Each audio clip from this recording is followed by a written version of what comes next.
इन दोस्तों आज की क्लास में हम लोग दोस्तों वो क्वेश्चन डिस्कस करेंगे जो अपने जीडी के एग्जाम में, यानी जो आपका दानापुर एआरओ में आर्मी जीडी का वहां पे एग्जाम लगा था, वहां पे कैसे क्वेश्चन आपसे वहां पूछे गए, तो वो सारे क्वेश्चन दोस्तों हम लोग यहाँ पे डिस्कस करेंगे। दोस्तों इससे आपको एक आइडिया ये यहाँ पे लगेगा, आपको ये पता चलेगा कि हमारे एग्जाम का लेवल वहां पे क्या रहता है। दोस्तों यहाँ पे हम लोग पूरा पेपर यहाँ पे डिस्कस करेंगे, जैसे अपना जनरल साइंस हो गया, जीके हो गया, मैथ हो गया, रीजनिंग हो गया, सारे क्वेश्चन दोस्तों मैं आपको वहां पे कराऊंगा। दोस्तों आप ये ध्यान रखना, अगर जो बच्चा यहाँ पे, अगर आप बात चल रहा जो ये 50 क्वेश्चन मैं यहाँ पे कराने वाला हूं, अगर इस सेट में आप कम से कम 35 क्वेश्चन यहाँ पे सही कर पा रहे हैं तो आपकी तैयारी सही चली, इससे आप कंटिन्यू वहां बनाए रखिएगा। हर क्वेश्चन दोस्तों आपको यहाँ पे इंपॉर्टेंट होने वाला, और इसके साथ दोस्तों मैं इनके कुछ पॉइंट भी आपको बताऊंगा कि अगर ये क्वेश्चन हमारे पेपर में पूछा गया तो और क्या क्या चीजें हमसे वहां पूछी जा सकती, वो सारे पॉइंट भी हम दोस्तों यहाँ पे आपको डिस्कस कराएंगे।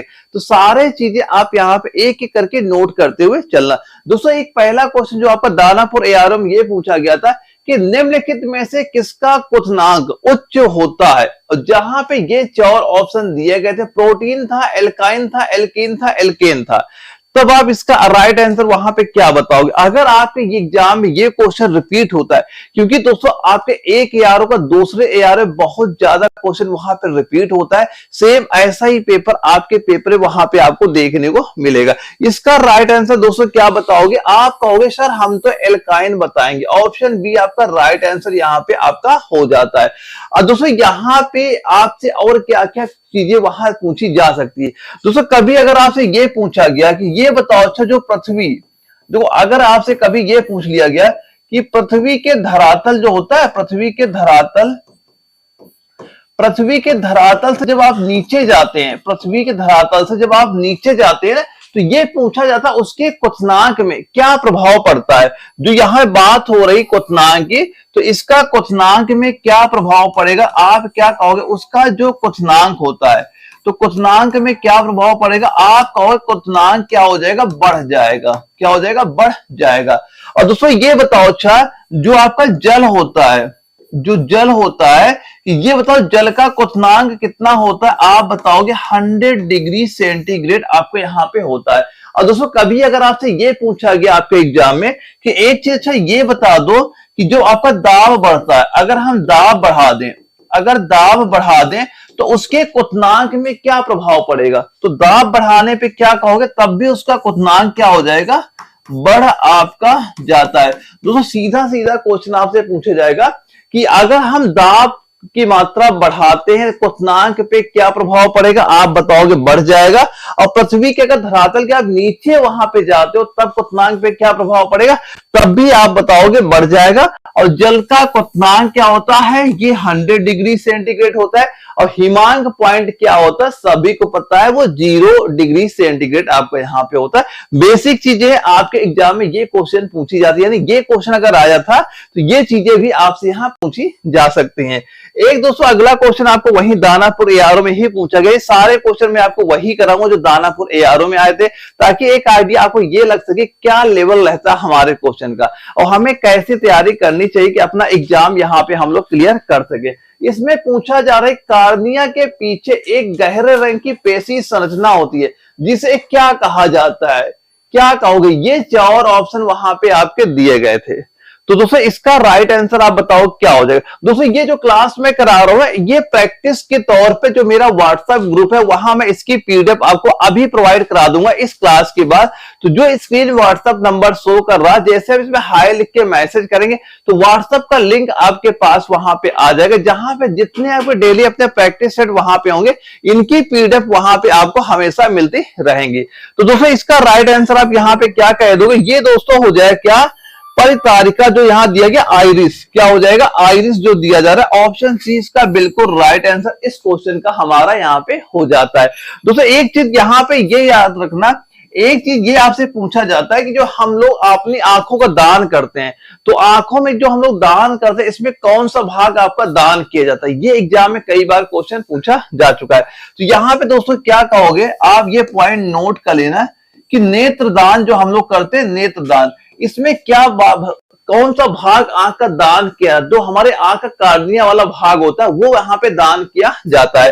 तो क्या कह दोगे यहाँ पे, कौन सा भाग दान किया जाता है, आंख का जो कार्निया वाला भाग होता है ये आपका दान वहां पे किया जाता है। तो ये आपका इंपॉर्टेंट यहाँ पे हो जाता है, इंपॉर्टेंट मार्क कर लेना, ये एग्जाम में क्वेश्चन पूछा भी जाता है कि जब हम लोग अपनी आंखों का दान करते कौन सा भाग दान किया जाएगा, आप कहोगे कार्निया का भाग हम लोग यहाँ पे दान करेंगे।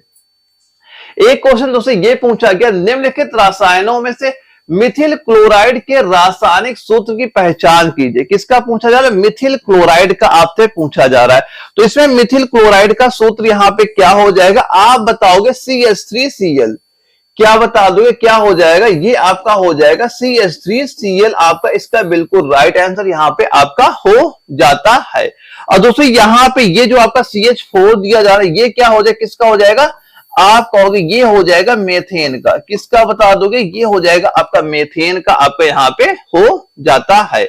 और दोस्तों यहाँ पे एक चीज ये याद करना, कभी अगर आपसे ये पूछा जाए कि जो आपका एथीन होता है या एसिटिलीन होता है इसका रासायनिक नाम क्या हो जाएगा, वो एथेन होता है। देखो ये अगर कभी आपसे पूछा जाए C2H6, अब ये बताओ इसका रासायनिक सूत्र, जो आपको ये रासायनिक सूत्र दिया जा रहा है तो इसका नाम यहाँ पे अगर कभी आपसे पूछ लिया जाए तो आप इसका नाम क्या बताओगे, ये आपका दोस्तों हो जाएगा एथेन का। किसका हो जाएगा, एथेन का आपका यहाँ पे हो जाएगा। तो ये दोस्तों क्या हो जाएगा, ये हो जाएगा आपका मिथिल क्लोराइड हो जाएगा, ये हो जाएगा दोस्तों आपका मेथेन हो जाएगा। और इसके बाद C2H6 का अगर इसका कभी पूछा जाएगा ये आपका एथेन यहाँ पे आपका हो जाता है। तो ये नाम भी याद करना कि अगर आपका इसका पूछा जा रहा है मिथिल क्लोराइड का तो ये भी आपके एग्जाम में क्वेश्चन यहाँ पूछे जा सकते हैं। और दूसरा एक क्वेश्चन आपका ये पूछा गया था, ये बताइए ट्राइब्रोमोथेन किस ब्रोमिनेटेड कार्बनिक विलायक का एक पर्याय आपका यहाँ पे हो जाता है। दोस्तों आप लोग यहाँ पे काउंट करते चलना, इस प्रैक्टिस में आपका स्कोर कितना पहुंच रहा है। अगर आपके 35 तक आप यहाँ पे सही कर पा रहे हैं, तैयारी आपकी बहुत सही यहाँ पे चल रही है, बस इसे आप कंटिन्यू बनाए रखिएगा। बस आप ये भी यहाँ पे देखते चलना कि कौन सा आपका जो पोर्शन आपका वीक है, कौन सा स्ट्रांग है। जैसे कि आपका साइंस अच्छी है, या आपका जीके अच्छा है, मैथ अच्छा है, रीजनिंग अच्छा है, या कौन सा आपका वीक है। तो जिसमें आपका वीक है यानी जिसमें कम क्वेश्चन वहां पे सही हो रहे हैं उसको आपको ज्यादा वहां पे ध्यान भी वहां पे देना है। तो इसमें क्या पूछा जा रहा है, इसका राइट आंसर बता दो, इन 4 ऑप्शन में आपका क्या यहाँ पे हो जाएगा। दोस्तों ये आपको जो दानापुर ARO जो पेपर सेट है ये आपको मैं व्हाट्सएप ग्रुप में प्रोवाइड करा दूंगा, वहां से आप इसे डाउनलोड कर लेना। ये स्क्रीन जो व्हाट्सएप नंबर शो कर रहा है आप हाई लिख के मैसेज करेंगे, व्हाट्सएप ग्रुप लिंक आपके पास वहां पे आ जाएगी। तो दोस्तों इसका आंसर क्या बताओ, ये हो जाएगा ब्रोमोफार्म। ऑप्शन बी आपका राइट आंसर यहाँ पे आपका हो जाता है। और दोस्तों यहीं पे अगर इसका रासायनिक सूत्र की बात करें क्या हो जाएगा, आप बताओगे CHBr3, ये इसका रासायनिक सूत्र दोस्तों यहाँ पे आपका हो जाएगा। और यह एक दोस्तों जो आपका ब्रोमिनेटेड कार्बनिक विलायक है जिसका वर्तमान में अगर देखा जाए उपयोग कहां पे होता है, इसका वर्तमान में अगर हम लोग देखें ये आपका उपयोग कहां पे आपका किया जाता है। तो कहां पे बता दोगे उपयोग, ये हो जाएगा प्रयोगशाला में ये आपका अभिकर्मक के रूप में। किसमें होता है, प्रयोगशाला में अभिकर्मक के रूप में इसका यूज होता है। और दूसरे यह कमरे के तापमान, यह कमरे के जो तापमान पे कैसा होता है, ये आपका रंगहीन होता है। कमरे के तापमान पे कैसा होता है, ये आपका रंगहीन होता है। और 4 हैलोफार्मस में से आपका एक दोस्तों ये आपका यहाँ पे हो जाता है। तो इसका दोस्तों रासायनिक सूत्र ये नोट कर लेना। और उपयोग कहां पे होता है, ये प्रयोगशाला अभिकर्मक के रूप में होगा। और ये जो कमरे के ताप पे कैसा होता है, ये आपका रंगहीन आपको यहाँ पे हो जाता है। आप काउंट करते चलना दोस्तों कि स्कोर इतना आपका यहाँ पहुंच रहा है। एक साइंस का क्वेश्चन आपको ये पूछा गया था कि शर्करा में मौजूद खाद्य घटक क्या होते हैं। अब इन 4 ऑप्शन बताओ राइट आंसर क्या होगा, प्रोटीन होगा, विटामिन होगा, वसा होगा, कार्बोहाइड्रेट होगा। तो इसका राइट आंसर आप यहां पे कितना कह दोगे, राइट आंसर यहां पे कितना आपका हो जाएगा। तो इसका राइट आंसर दोस्तों आप बताओ क्या, कार्बोहाइड्रेट। ऑप्शन डी इसका बिल्कुल राइट आंसर यहां पे आपका हो जाता है। यानी दोस्तों जो आपकी शर्करा होती है, शर्करा जो आपकी होती है, चीनी के विभिन्न रूप जैसे क्या क्या होते हैं, जैसे कि आप चीनी के जो विभिन्न रूप क्या क्या क्या होते हैं, जैसे एक हो गया आपका फ्रक्टोज, एक क्या बताओगे आप यहाँ पे, एक तो आपका फ्रक्टोज होता है। इसके बाद क्या होता है आप बताओगे सुक्रोज, एक क्या हो जाएगा सुक्रोज हो जाएगा। इसके बाद ये क्या होते हैं, सरल कार्बोहाइड्रेट होते हैं। क्या हो जाते हैं, ये फ्रक्टोज हो गया, सुक्रोज हो गया, ये आपके सरल कार्बोहाइड्रेट दोस्तों यहाँ पे आपके हो जाते हैं। वहीं दोस्तों अगर ये बात की जाए जो आपका सुक्रोज होता है, अगर ये बात की जाए जो सुक्रोज हो गया या फिर जो शर्करा आपकी होती है, सुक्रोज हो गया या फिर जो आपकी शर्करा होती है, इसका दोस्तों कभी अगर रासायनिक सूत्र आपसे पूछ ले, क्या बताओगे, C12H22O11 आपको यहां पे हो जाएगा। ये दोस्तों रासायनिक सूत्र आपका इंपॉर्टेंट यहां पे हो जाता है। कई बार आपके एग्जाम में ये क्वेश्चन आपका पूछा जा चुका है, तो ये इंपॉर्टेंट आपका हो जाएगा। ये सारे पॉइंट एक बार यहां पे आप नोट कर लीजिएगा। इसके बाद दोस्तों एक आपका जो अगला सवाल आता है, ये बताइए जुगाली करने वाले पशु जैसे मवेशियों में से जीवाणु सेलुलोज में पाचन में मदद करते हैं। जुगाली मतलब आप ये समझ सकते हैं जैसे जो घरों में जानवर होते हैं, जैसे गाय हो गया, भैंस हो गया, आप देखा वो हमेशा पगुरियाया करते हैं, उसी को क्या बोलते हैं, जुगाली बोलते हैं। तो यही चीज आपसे यहां पूछी जा रही, क्या राइट आंसर यहां पे हो जाएगा, ग्रास नली होगा, बड़ी आंत होगा, छोटी आंत होगा या रोमेन। तो इसका राइट आंसर आप क्या बताओगे, आप बताओ क्या, ये जो प्रथम आमाशय दिया जा रहा है ऑप्शन नंबर डी, ये इसका बिल्कुल राइट आंसर यहां पे आपका हो जाता है। और दोस्तों यहां पे एक क्वेश्चन ये आपने देखा होगा, आपके एग्जाम कई बार रिपीट हुआ है कि ये बताओ जो प्रोटीन का पाचन होता है ये कहां पे होता है, कि जो हम लोग प्रोटीन का सेवन करते हैं इसका पाचन कहां पे होता है, ये पॉइंट नोट करना इंपॉर्टेंट यहां पे आपका हो जाता है। तो दोस्तों कभी अगर ये पूछ लिया गया, अच्छा ये चीज लिख लेना पॉइंट, मानव शरीर में, मानव, ये पॉइंट नोट करना, मानव शरीर में जो अगर प्रोटीन होता है, प्रोटीन, प्रोटीन का पाचन, प्रोटीन का पाचन कहां पे होता है, आप कहां बताओगे। ये दोस्तों आपका अमाशय से शुरू होता है, कहां से शुरू होता है, आप बताओगे अमाशय। अमाशय दोस्तों ये शुरू होता है, हालांकि भोजन को पूर्ण पाचन, अगर ये नोट करना, पहले अमाशय नोट कर लेना कि जो मानव शरीर में प्रोटीन का पाचन कहां से होगा, अमाशय में। और इसके बाद दोस्तों अगर कभी आपसे ये पूछा गया कि जो भोजन का पूर्ण पाचन कहां से होता है, अगर कभी ये आपसे पूछ लिया गया कि भोजन का, अगर ये सब लिख के आ गया पूर्ण पाचन, पूर्ण पाचन कहां पे होता है, तो पूर्ण पाचन कभी अगर आपसे पूछेगा तो क्या बताओगे, ये हमेशा बताना छोटी आंत, क्या बताओगे यहां पे, छोटी आंत यहां पे आप लिख लेना। अगर दोस्तों कभी आपसे ये पूछ लिया गया कि जो भोजन का पाचन, भोजन का जो पाचन होता है ये कहां से शुरू होता है, अगर ये चीज पूछी जाती है, अगर यहां प्रोटीन वर्ड नहीं लगा हुआ है, अगर सीधा यही पूछा गया भोजन का पाचन शुरू कहां से होता है, तो भोजन का पाचन यहां पे लिखो शुरू कहां से होता है, कभी पूछा जाए तो क्या कहोगे, आप बताओगे मुख गुहा, क्या बता दोगे राइट आंसर, मुख गुहा, मुख गुहा नोट करना। और मुख से शुरू आपका होता है, जिसमें क्या होता है, जो आपका टायलिन एंजाइम होता है, यहां पे क्या लिख लेना, टायलिन एंजाइम, मुख गुहा में जो आपका टायलिन एंजाइम से कार्बोहाइड्रेट को ये सरल शर्करा में चेंज कर देता है। तो ये सारे पॉइंट यहां पे नोट करना कि अगर पूछा गया प्रोटीन का पाचन कहां शुरू होगा, आप बताओगे अमाशय में। अगर लिख के आ गया पूर्ण पाचन कहां पे होगा, आप बताओगे छोटी आंत में। अगर कभी पूछा गया पाचन कहां से शुरू होता है, तब क्या बताओगे, मुख गुहा। और यहां पे क्या होता है, मुख गुहा में जो अभी लार होती है ये इसे पाचन में सहायता आपकी वहां पे करती है। तो ये सारे पॉइंट आपके इंपॉर्टेंट यहां पे आपके हो जाते हैं। एक सवाल दोस्तों ये पूछा गया है, निम्नलिखित में से कौन सा एंजाइम वसा को तोड़ने में मदद करता है, तो क्या बताओगे इन चार ऑप्शन में कौन सा दोस्तों आपका यहां पे एंजाइम आपका हो जाएगा जो आपका वसा को तोड़ने में मदद करता है। तो आप इसका आंसर क्या कह दोगे, आप सीधा सीधा बताओगे लाइपेज, क्या कहोगे, लाइपेज। ऑप्शन ए आपका राइट आंसर यहां पे हो जाता है। दोस्तों जो आपको ये लाइपेज एंजाइम है ये मुख्य रूप से आपका अग्न्याशय द्वारा निर्मित होता है।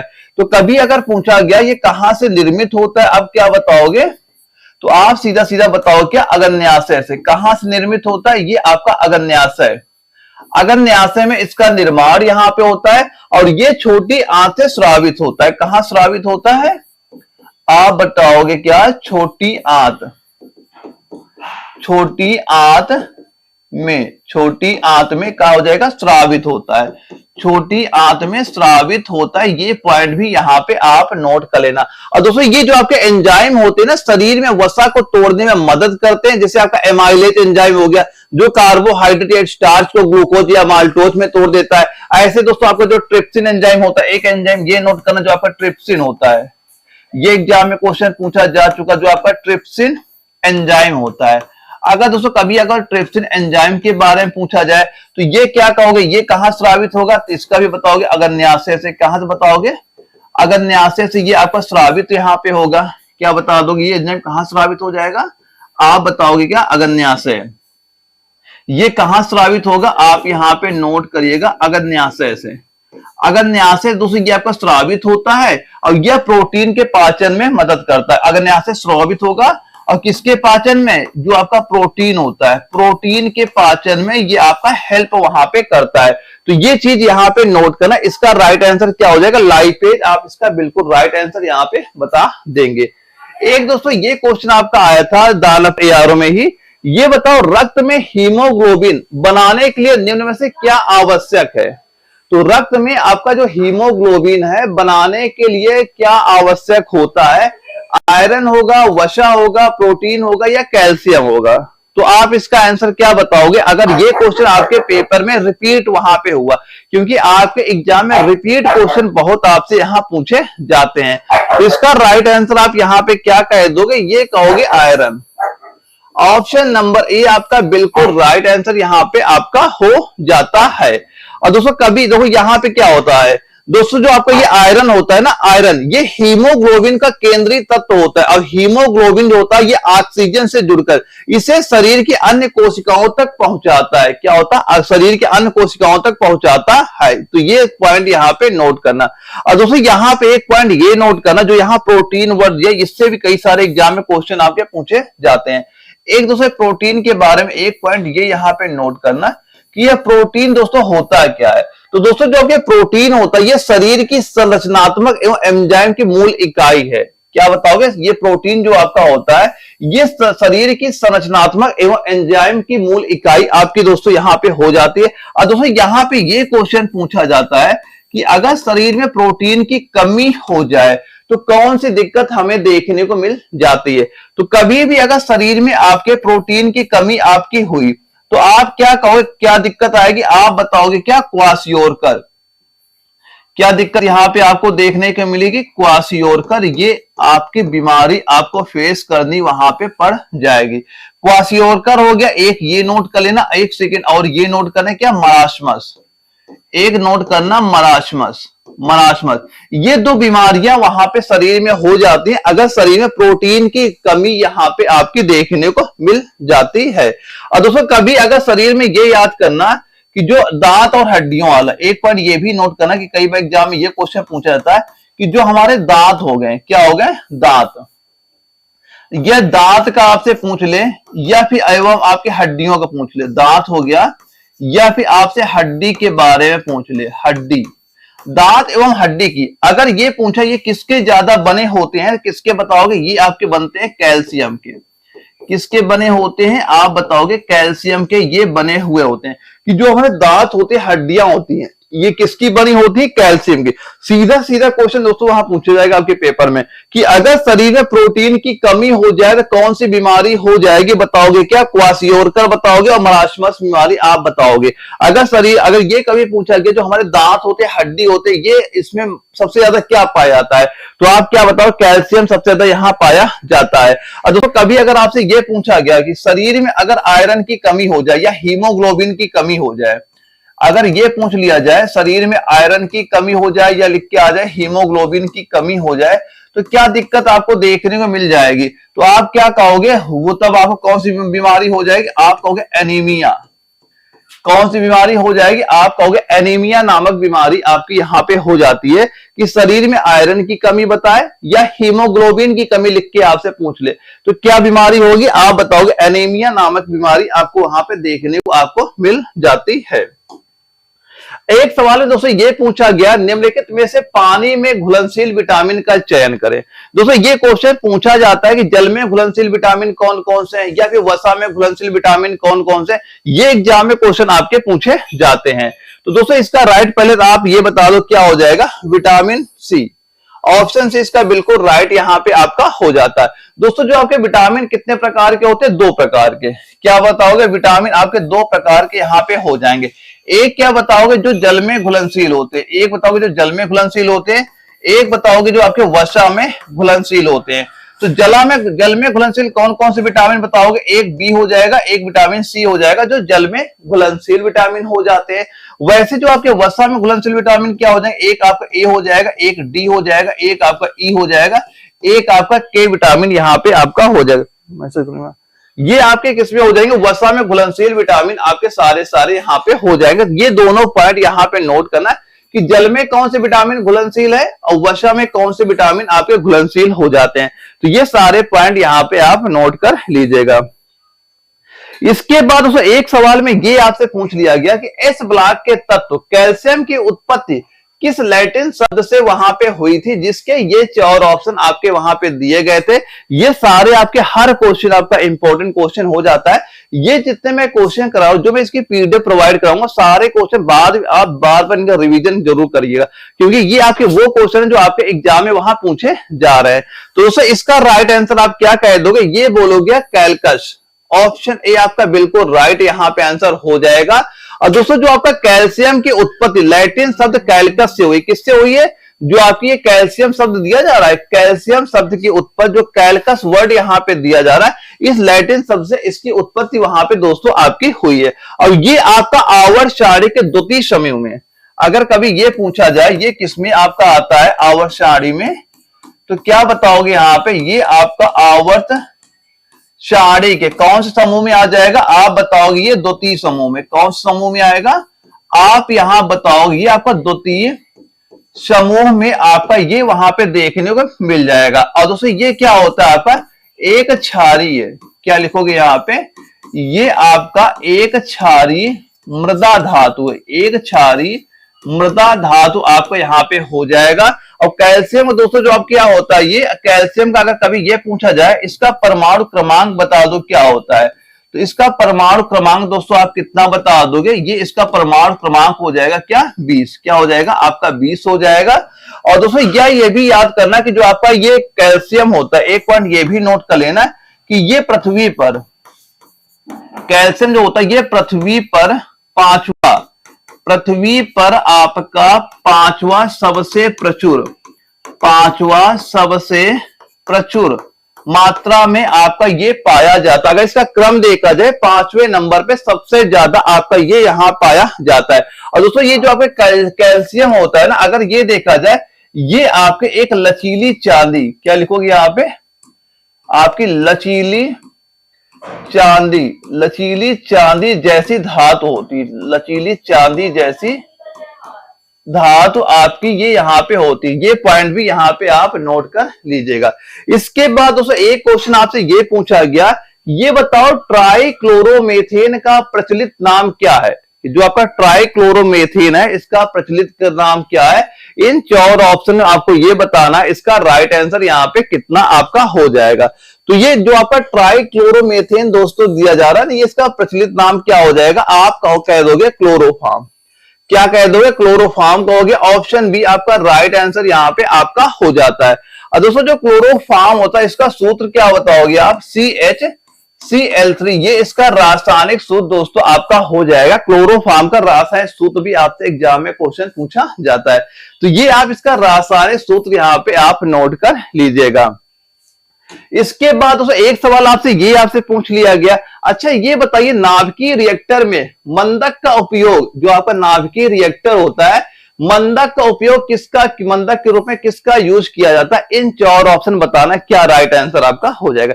ये सीधे क्वेश्चन आपके एग्जाम में वहां पूछे गए थे, तो हर क्वेश्चन आपका इंपॉर्टेंट यहाँ पे हो जाता है। सारे क्वेश्चन आप ध्यान से जरूर याद करना, क्योंकि हर क्वेश्चन आपका इंपॉर्टेंट यहाँ पे हो जाता है। तो इसका दोस्तों राइट आंसर क्या कहोगे, ये कहोगे न्यूट्रॉनों को कम करने के लिए।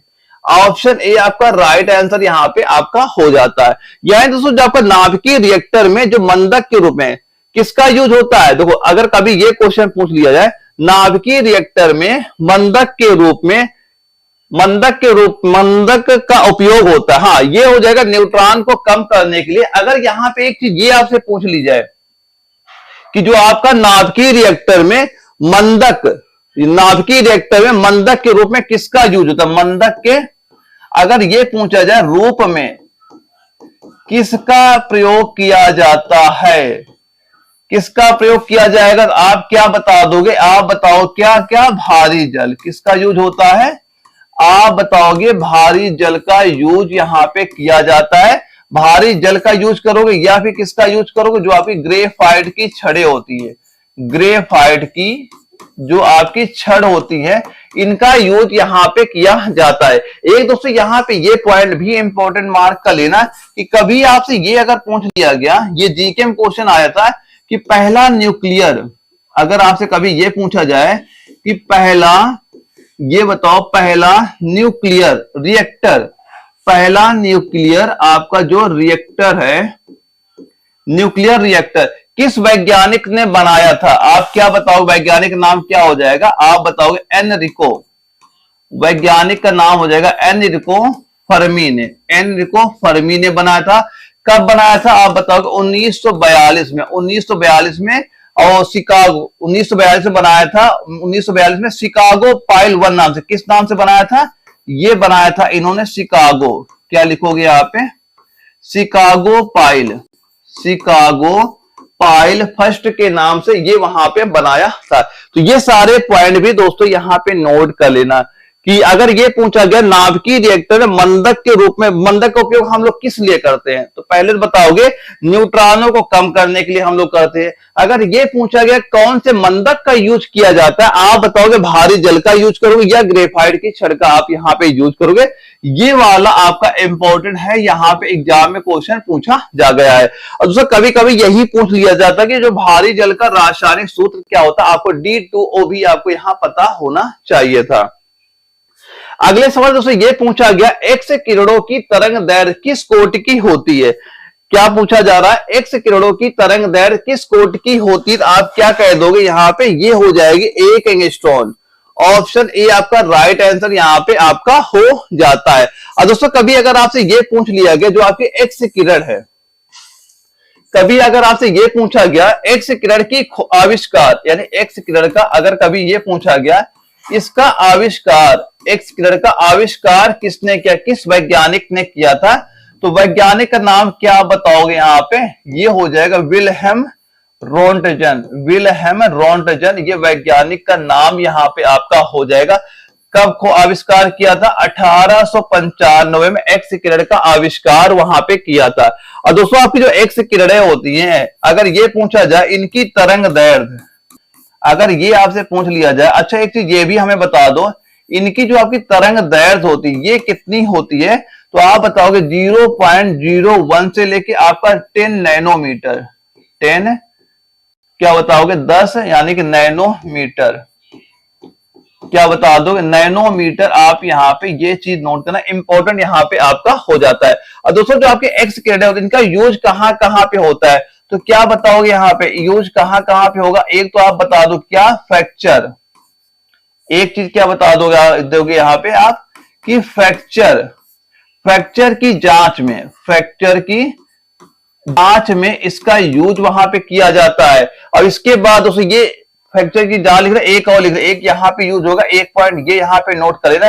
कि आपका जो चेस्ट होता है, जो सीना आपका है, चेस्ट एक्सरे में, चेस्ट एक्सरे में इसका यूज वहां पे किया जाता है। तो दोस्तों ये एक्स किरणों के वो पॉइंट आपके हो जाते हैं जो अक्सर आपसे एग्जाम में रिपीट वहां पे क्वेश्चन आपके हुआ करते हैं। तो ये सारे पॉइंट एक बार दोस्तों यहाँ पे नोट कर लीजिएगा।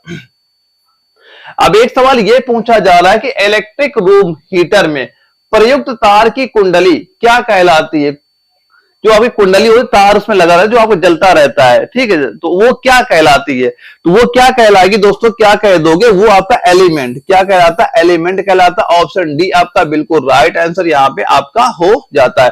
और दोस्तों जो आपको ये एलिमेंट होता है ना, खाना पकाने के लिए उपयोग किए जाने वाले, जैसे आपका विद्युत हीटर में प्रयोग किया जाता है, तार कुंडली के रूप में वहां पे होता है। ये दोस्तों किसका बना होता है, क्या कहोगे, ये आपका नाइक्रोम किसका बना होता है, आपका ये जो आपका होता है नाइक्रोम तार, नाइक्रोन तार का ये दोस्तों आपका वहां पे बना हुआ होता है। तो ये नाइक्रोन तार भी याद कर लेना, ये एग्जाम में क्वेश्चन पूछा जा चुका है।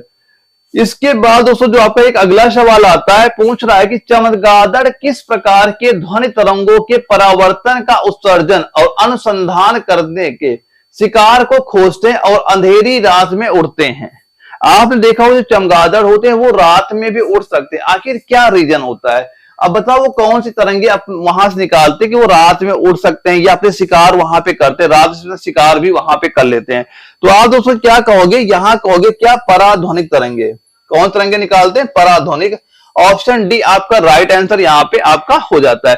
और दोस्तों कभी अगर आपसे ये पूछा गया जो आपकी पराध्वनिक तरंगे होती हैं इनकी आवृत्ति, अगर ये क्वेश्चन आपसे पूछा जाए, अच्छा ये बताओ इनकी जो आपकी आवृत्ति होती है, आवृत्ति कितनी हर्ट्ज यहाँ पे होगी, तो आप क्या कहोगे यहाँ पे? आप क्या कह दोगे? 20,000 हर्ट्ज। 20,000 क्या कहोगे? 20,000 हर्ट्ज से ज्यादा इनकी आवृत्ति यहाँ पे आपकी ये हो जाती है, ये नोट करना। और दोस्तों यहाँ पे एक ये नोट करना कि जो आपकी श्रव्य तरंगे होती है, ये भी एग्जाम में क्वेश्चन पूछा जा चुका है, जो आपकी श्रव्य तरंगे होती हैं इनकी आवृत्ति क्या होती है। तो श्रव्य तरंगों की आवृत्ति आप कितनी बताओगे? तो ये आप बता दोगे क्या? 20 हर्ट्ज से लेके 20,000 20 हर्ट्ज से लेके 20,000 हर्ट्ज इनकी आवृत्ति होती है जो आपकी श्रव्य तरंगे यहाँ पे होती हैं। और वैसी दोस्तों आपकी एक होती है अवश्रव्य, एक आपकी क्या होती है? अपश्रव्य। अपश्रव्य जो तरंगे होती इनकी आवृत्ति क्या होती? आप बताओ क्या? 20 हर्ट्ज। क्या बता दो यहाँ पे? 20 हर्ट्ज या इसके नीचे, 20 हर्ट्ज या इसके नीचे जो आवृत्तियां होती है वो आपकी अपश्रव्य होती है। ये अपश्रव्य होगी, ये श्रव्य होगी, और ये आपकी पराध्वनिक तरंगे आपकी हो गई, इनकी आवृत्ति कितनी होती है। ये सारे पॉइंट नोट करना, ये सारे ही आपके एग्जाम में क्वेश्चन आपके पूछे जाते हैं। इसके बाद दोस्तों यहां से हमारे साइंस के क्वेश्चन पूरे कंप्लीट हो जाते हैं। अब यहाँ पे दोस्तों जो आपके जीके क्वेश्चन है वो हम लोग यहाँ पे जल्दी डिस्कस कर लेते हैं कि कैसे क्वेश्चन आपसे एग्जाम में वहां पूछे गए थे। पहला क्वेश्चन था कि निम्नलिखित में से कौन सा एक अप्रत्यक्ष कर है। अब इन 4 ऑप्शन में ये बताइए कि अप्रत्यक्ष कर इनमें से आपका कौन सा यहाँ पे हो जाता है। तो अप्रत्यक्ष कर दोस्तों आप यहाँ पे क्या बताओगे? ये बताओगे वस्तु एवं सेवा कर। ऑप्शन ए इसका बिल्कुल राइट आंसर यहाँ पे आपका हो जाता है। ये आपके क्या हो जाएगा? अप्रत्यक्ष कर यहाँ पे हो जाता है। और दोस्तों यहाँ पे ये नोट करना जो आपका अप्रत्यक्ष कर लिखा है, ये आपका लिखा है क्या? अप्रत्यक्ष कर। ये दोस्तों यहाँ पे एक पॉइंट ये नोट कर लेना, जैसे गुड्स एवं सर्विस टैक्स कौन कौन से होते हैं यहाँ पे आप लिखना, goods and service tax, service tax ये भी यहाँ पे नोट कर लेना, सर्विस टैक्स एक ये नोट कर लेना। एक दोस्तों यहाँ पे दूसरा एक पॉइंट ये नोट कर, जैसे आपका उत्पादन, जैसे आपका उत्पादन शुल्क हो गया, क्या बताओगे? उत्पादन शुल्क यहाँ पे आप नोट कर दिया। इसके बाद तीसरे में ये नोट कर, जैसे आपका मनोरंजन, मनोरंजन कर ये आपका यहाँ पे हो गया। ये दोस्तों आपके कैसे हो जाते हैं? अप्रत्यक्ष कर। तो अप्रत्यक्ष कर क्या होते हैं? यानी अगर आप उनका यूज करोगे तो आपको कर देना होगा, अगर यूज नहीं करो कोई कर आपको नहीं देना होता है। जैसे आप यहाँ पे देख सकते हैं मनोरंजन कर, आप देखा होगा जब आप वहां पे सिनेमा हॉल में कोई मूवी देखने जाते हो, जो आप वहां पे टिकट लेते हो उसमें टैक्स लिखा रहता है कि आपको इतना % टैक्स यहाँ पे लिया जाता है। तो दोस्तों ये आप पे डिपेंड करता है, अगर मूवी देखोगे तो टैक्स दोगे, अगर नहीं देखो कोई टैक्स आपका वहां पे नहीं पड़ेगा। और वैसे दोस्तों आपको उत्पादन शुल्क हो गया, आप ये मान लो किसी चीज की, आप मान लो कोई फैक्ट्री आपकी वहां पे, किसी चीज का आप उत्पादन वहां पे करते हो, अगर कोई चीज उत्पादन करके आप बेचोगे उसका टैक्स दोगे, अगर नहीं उत्पादन करो कोई टैक्स आपका नहीं पड़ेगा। तो ये कैसे टैक्स हो जाते हैं? ये आपके अप्रत्यक्ष कर होते हैं, अगर करोगे तो आपको देना होगा, नहीं करो कुछ भी आपको यहाँ पे देना नहीं होता है। एक क्वेश्चन दोस्तों ये आपसे पूछा गया, विश्व के जल संसाधनों में भारत का अंश कितना है? विश्व के जो आपका जल संसाधनों में भारत का अंश कितने % है आपका, ये चीज यहां पे पूछी जा रही है। तो यहां पे दोस्तों इसका राइट आंसर आप क्या कह दोगे? ये आप कहोगे 4%। ऑप्शन डी आपका राइट आंसर यहाँ पे आपका हो जाता है। और दोस्तों जो भारत में वर्षा से प्राप्त कुल जल की मात्रा अगर पूछी जाए कितनी होती है, वो आपकी 4000 क्यूबिक किलोमीटर वहां पे आपकी हो जाती है। तो ये पॉइंट दोस्तों इसका क्या हो जाएगा? 4%। आप यहां पे ध्यान से नोट करिएगा इसका आंसर। एक सवाल दोस्तों ये पूछा गया 1885 में आयोजित कांग्रेस के प्रथम अधिवेशन के अध्यक्ष कौन थे। दोस्तों आप काउंट करते चलना आपका स्कोर यहां पे कितना पहुंच रहा है, क्योंकि हर क्वेश्चन आपका इंपॉर्टेंट मैं वही करा रहा हूं जो आपके एग्जाम में यहां पूछे जा रहे हैं। तो इसका दोस्तों राइट आंसर आप क्या कह दोगे, ये कहोगे व्योमेश चंद्र बनर्जी। ऑप्शन सी आपका बिल्कुल राइट आंसर यहां पे आपका हो जाता है। और दोस्तों कभी भी अगर आपसे ये क्वेश्चन पूछा जाए भारतीय राष्ट्रीय कांग्रेस के प्रथम अधिवेशन की तिथि, अगर कभी ये आपसे पूछा गया भारतीय राष्ट्रीय कांग्रेस के प्रथम अधिवेशन की तिथि बता दो क्या थी। प्रथम अधिवेशन की तिथि, तारीख, डेट जो भी आपको समझ में आए आप यहां पे लिख लेना। कितनी दोस्तों हो जाएगी ये बताओगे आप क्या, 28 दिसंबर और 1885 दोस्तों यहां पे आपकी यहां पे हो जाती है। तो ये भी यहां पे नोट कर लेना, कभी पूछा गया है भारतीय राष्ट्रीय कांग्रेस की प्रथम अधिवेशन की तिथि क्या हो जाएगी, तो ये डेट आपको पता वहां पे होनी चाहिए। एक क्वेश्चन दोस्तों आपसे ये चीज पूछी जा रही है, भारतीयों को हथियार रखने से रोकने वाला आर्म्स एक्ट कब पारित किया गया था। यानी कि आप अपने पास कोई बिना लाइसेंस के कोई हथियार अपने पास नहीं रख सकते। ये एक्ट कब पारित हुआ था ये आपसे यहां पूछा जा रहा है। तो दोस्तों क्या बताओगे, इसका राइट आंसर क्या हो जाएगा, ये बताओगे 1878 में। ऑप्शन ए आपका राइट आंसर यहां पे हो जाएगा, यानी इंडियन आर्म्स एक्ट 1878 में लिटन में समय पारित हुआ। किसके समय ये पारित हुआ था, आप क्या कहोगे किसके समय पारित हुआ था, तो आप कहोगे लिटन के समय। क्या बताओगे, लिटन के समय ये आपका वहां पे पारित हुआ था। इस एक्ट के में 11वें अधिनियम के अनुसार भारतीयों के लिए बिना लाइसेंस के शस्त्र रखना तथा उसका व्यापार करना दंडनीय अपराध है। तभी आप देखा होगा अगर आपको कुछ भी हथियार लेना होता, राइफल हो, पिस्टल हो, इसका हमें लाइसेंस वहां पे लेना पड़ता है। तो ये कब किसके समय पे हुआ था, लिटन के समय पे आपका हुआ था। कब हुआ था, 1878 में आपका ये वहां पे हुआ था। अगले सवाल दोस्तों ये पूछा गया है, भारतीय संविधान में 10वीं अनुसूची को किस संशोधन के माध्यम से जोड़ा गया था। तो कौन सा संशोधन वहां पे किया गया था जब आपका ये 10वीं अनुसूची यहां पे जोड़ी गई थी। तो क्या कहोगे आप यहां पे, 52वां संविधान संशोधन। ऑप्शन सी आपका राइट आंसर हो जाएगा। और जिसे दोस्तों संविधान संशोधन 1985 द्वारा, संविधान संशोधन 1985 द्वारा ये आपका लाया गया था। यानी 52वां संविधान संशोधन 1985 द्वारा 10वीं अनुसूची को वहां पे संशोधन करके आपका ये जोड़ा गया था। एक क्वेश्चन दोस्तों ये आपसे वहां पूछा गया था, ये बताओ जीएसटी परिषद का अध्यक्ष निम्नलिखित में से कौन होता है। जो आपका जीएसटी दिया जा रहा है यहां पे, जीएसटी इसका फुल फॉर्म भी याद करना, ये भी पूछा जाता है, वस्तु एवं सेवा कर। परिषद का अध्यक्ष निम्नलिखित में से कौन आपका होता है, किसका नाम बता दोगे आप, बताओगे क्या, केंद्रीय वित्त मंत्री। ऑप्शन नंबर बी इसका बिल्कुल राइट आंसर यहां पे आपका हो जाता है। और दोस्तों जीएसटी वाले एक पॉइंट ये नोट करना, एग्जाम में आजकल बहुत बार क्वेश्चन यहां पूछा जा रहा है, तो यहां से एक चीज ये नोट करना कि जो पहला तो क्या हो जाएगा, आप केंद्रीय वित्त मंत्री, आपको इसका राइट आंसर हो गया। अब यहां पे ये पॉइंट नोट करना है 101वां संविधान संशोधन,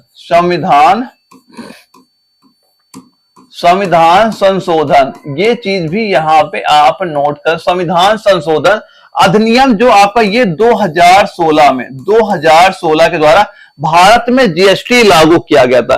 तो कभी अगर आपसे ये पूछा जाता जीएसटी कौन से संविधान संशोधन के द्वारा लागू किया गया था, आप बताओगे 101वां जो संविधान संशोधन था इसके द्वारा जीएसटी लागू किया गया। कब लागू किया, 2016 में। और जीएसटी के अध्यक्ष क्या बताओ, केंद्रीय वित्त मंत्री, आप यहां पे याद रखिएगा। अगले सवाल में यह पूछा गया, भारतीय संविधान के किस अनुच्छेद में कहा गया है कि भारत अर्थात इंडिया जो है ये राज्यों का संघ है। किस अनुच्छेद में कहा गया, ये 4 अनुच्छेद आपके दिए गए थे जब आपका ये दानापुर एआरओ में क्वेश्चन वहां पूछा गया था। तो इसका दोस्तों राइट आंसर आप क्या कह दोगे, ये कहोगे अनुच्छेद नंबर 1, ऑप्शन ए आपका राइट आंसर यहां पे आपका हो जाता है। यानी भारतीय संविधान के अनुच्छेद 1 से लेकर 4 में संघ और उनके राज्य क्षेत्रों का प्रावधान वहां पे आपका दिया गया है। और अनुच्छेद नंबर 1 में अनुसार भारत जो है ये क्या होता है, भारत राज्यों का संघ है। भारत क्या हो जाएगा, कहोगे भारत जो होता है ये आपका राज्यों का संघ वहां पे आपका हो जाता है। ये सारे पॉइंट यहाँ पे याद कर लेना, इंपॉर्टेंट आपके यहाँ पे हो जाते हैं। और इसके बाद दोस्तों यहाँ पे अगर हम बात करें जो आपका अनुच्छेद नंबर 2 का अगर कभी पूछा जाए, 2 में किस बारे में बात की गई है, तो अनुच्छेद नंबर 2 दोस्तों जो आपका 2 होता है ना, इसमें बात हुई संसद को नए राज्यों के प्रवेश या सत्यापन करने की विधि बनाने का अधिकार। जो आपके राज्य होते हैं कि नए राज्य बनाना है, ये किस अनुच्छेद में दिया गया आप बताओगे, अनुच्छेद नंबर 2 में बात की गई है। ऐसे दोस्तों आपका एक आता अनुच्छेद नंबर जो आपका 10 होता है, अनुच्छेद नंबर 10, इसमें क्या बात की जा रही है कि नागरिकता के अधिकार को बना रहना, कि जो आपके नागरिकता होती है अधिकार का बना रहना अनुच्छेद नंबर 10 में बोला गया है। सेम ऐसे दोस्तों आपका एक आता अनुच्छेद नंबर जो आपका 11 आता है, इसमें क्या बात की गई है कि नागरिकता के संबंध में संसद को कानून बनाने का अधिकार है। यह नागरिकता के संबंध में संसद को कानून बनाने का अधिकार है, यह अनुच्छेद नंबर 11 में इसमें बात आपकी की गई है। एक सवाल यह पूछा गया, भारत का राष्ट्रीय खेल दिवस, राष्ट्रीय खेल दिवस कब मनाया जाता है। तो भारत का राष्ट्रीय खेल दिवस कब मनाया जाता है, ये इंपॉर्टेंट क्वेश्चन है, पेपर बहुत बार आपका ये रिपीट भी आपका होता है। तो ये मनाया जाता है आपका 29 अगस्त को, ऑप्शन डी आपका राइट आंसर यहां पे आपका हो जाता है। और किसकी जयंती में दोस्तों ये आपका मनाया जाता है, तो आप क्या कहोगे, ये जो आपके हॉकी के महान खिलाड़ी कौन थे, मेजर ध्यानचंद, कौन थे, मेजर, क्या बताओगे, मेजर ध्यानचंद की, मेजर जो ध्यानचंद थे इनकी जयंती पे ये आपका मनाया जाता है। और दोस्तों इन्हें जो मेजर ध्यानचंद थे इन्हें हॉकी का जादूगर भी कहा जाता था। ये क्वेश्चन भी पूछा जाता है कि हॉकी का जादूगर किसे कहा जाता था, तो आप किसका नाम बताओगे, आप मेजर ध्यानचंद का नाम आपको यहां पता होना चाहिए था। एक क्वेश्चन दोस्तों ये पूछा गया था, निम्नलिखित में से किस प्रकार की वनस्पति हिमालय क्षेत्र में पाई जाती है। तो हिमालय क्षेत्र में किस प्रकार की वनस्पति आपकी पाई जाएगी, तब आप इसका आंसर क्या कह दोगे, तो आप इसका आंसर सीधा सीधा क्या कहोगे, अल्पाइन, क्या कह दोगे, अल्पाइन, ऑप्शन ए आपका राइट आंसर यहां पे आपका हो जाता है। और दोस्तों एक क्वेश्चन आपको जो सवाना दिया जा रहा है, सवाना, इसमें एक चीज ये आप याद करना कि जो आपका ये सवाना होता है ये अफ्रीका के उष्ण कटिबंध घास स्थल है। ये क्या हो जाएंगे जो आपके सवाना होते हैं, यहां पे नोट करना, अफ्रीका के, क्या लिखोगे यहां पे, अफ्रीका के उष्ण कटिबंधीय घास स्थल आपके हो जाए, क्या हो जाए, घास स्थल आपके ये यहाँ पे आपके दोस्तों हो जाते हैं। और दोस्तों ये जो पंपास दिया जा रहा है, पंपास क्या होता है, ये उरुग्वे, अर्जेंटीना, ब्राजील में पाए जाने वाले शीतोष्ण कटिबंधीय घास होते हैं। ये क्या हो जाए, पंपास यहाँ पे दिया जा रहा है, ये उरुग्वे हो गया, अर्जेंटीना हो गया, ब्राजील हो गया, पाए जाने वाले शीतोष्ण कटिबंधीय आपके घास के स्थल आपके यहाँ पे हो जाते हैं। और दोस्तों ये जो आपका अल्पाइन दिया जा रहा है, अल्पाइन में एक चीज ये याद करना कि जो अल्पाइन की जो प्रमुख वनस्पतियां होती क्या क्या होती, जैसे आपका वृक्ष, कौन कौन से वृक्ष होते हैं, जैसे वृक्ष आपका देवदार, एक कौन सा वृक्ष लिख लेना, जैसे आपका देवदार वृक्ष आपका हो गया। इसके बाद जैसे आपका स्प्रूस, एक वृक्ष क्या लिख दिया आपने, स्प्रूस नाम लिख लिया। इसके बाद जैसे आपने लिखा कैल, कौन सी वनस्पतियां पाई जाती, ये आपकी वनस्पतियां यहाँ पे पाई जाती कहां पे, अल्पाइन में, देवदार हो गया, स्प्रूस हो गया, केल हो गया। ये सारे पॉइंट भी यहाँ पे नोट करिएगा। अगला क्वेश्चन दोस्तों जो आपका आया था दानापुर एआरओ, दोस्तों यहां मैं जितने क्वेश्चन कर रहा हूं सारे दानापुर एआरओ के आपके वो पूछे हुए क्वेश्चन है। दोस्तों एक चीज यहाँ पे ये हमेशा याद करना कि आपके एग्जाम में रिपीट क्वेश्चन बहुत होता है कि आपका एक एआरओ का दूसरे एआरओ में, दूसरे एआरओ का तीसरे एआरओ में, ऐसे क्वेश्चन आपके रिपीट वहां पे हुआ करते हैं। तो सारे पॉइंट चीजें आप यहाँ पे नोट करते हुए चलिएगा। अब ये बताओ द्वितीय पंचवर्षीय योजना में किस क्षेत्र में बल दिया गया था, तो किस क्षेत्र दोस्तों बल दिया गया था, आप क्या कह दोगे, आप कहोगे उद्योग में, ऑप्शन नंबर सी आपका राइट आंसर यहाँ पे आपका हो जाता है। और दोस्तों ये आपकी जो दूसरी पंचवर्षीय योजना यहाँ पे दी जा रही है, ये कब, यानी किस वर्ष, मान जो कौन सा वर्ष चल रहा था वहां पे, वर्ष क्या बताओगे, ये आपकी परिवर्षना 1956 से 1961 में, 1956-61 में इस योजना में तेजी से उद्योगों में खनिजों पर बल वहां पे दोस्तों दिया गया था। और ये पॉइंट भी यहाँ पे नोट। और दोस्तों जो आपकी द्वितीय पंचवर्षीय योजना जब आई थी ना, इसमें कई सारे कारखाने भी वहां पे स्थापित किए गए थे। जैसे कि ये भी पूछा, जैसे आपका जैसे आपका एक भिलाई हो गया, एक आपका राउरकेला, एक क्या बताओगे यहाँ पे आप, एक नोट करेंगे राउरकेला लिख लेना, एक आपका दुर्गापुर, एक क्या लिख लोगे यहाँ पे आप, दुर्गापुर यहाँ पे नोट कर लेना। एक आपका क्या हो जाएगा, स्टील पावर, एक क्या बता दोगे यहाँ पे, स्टील पावर।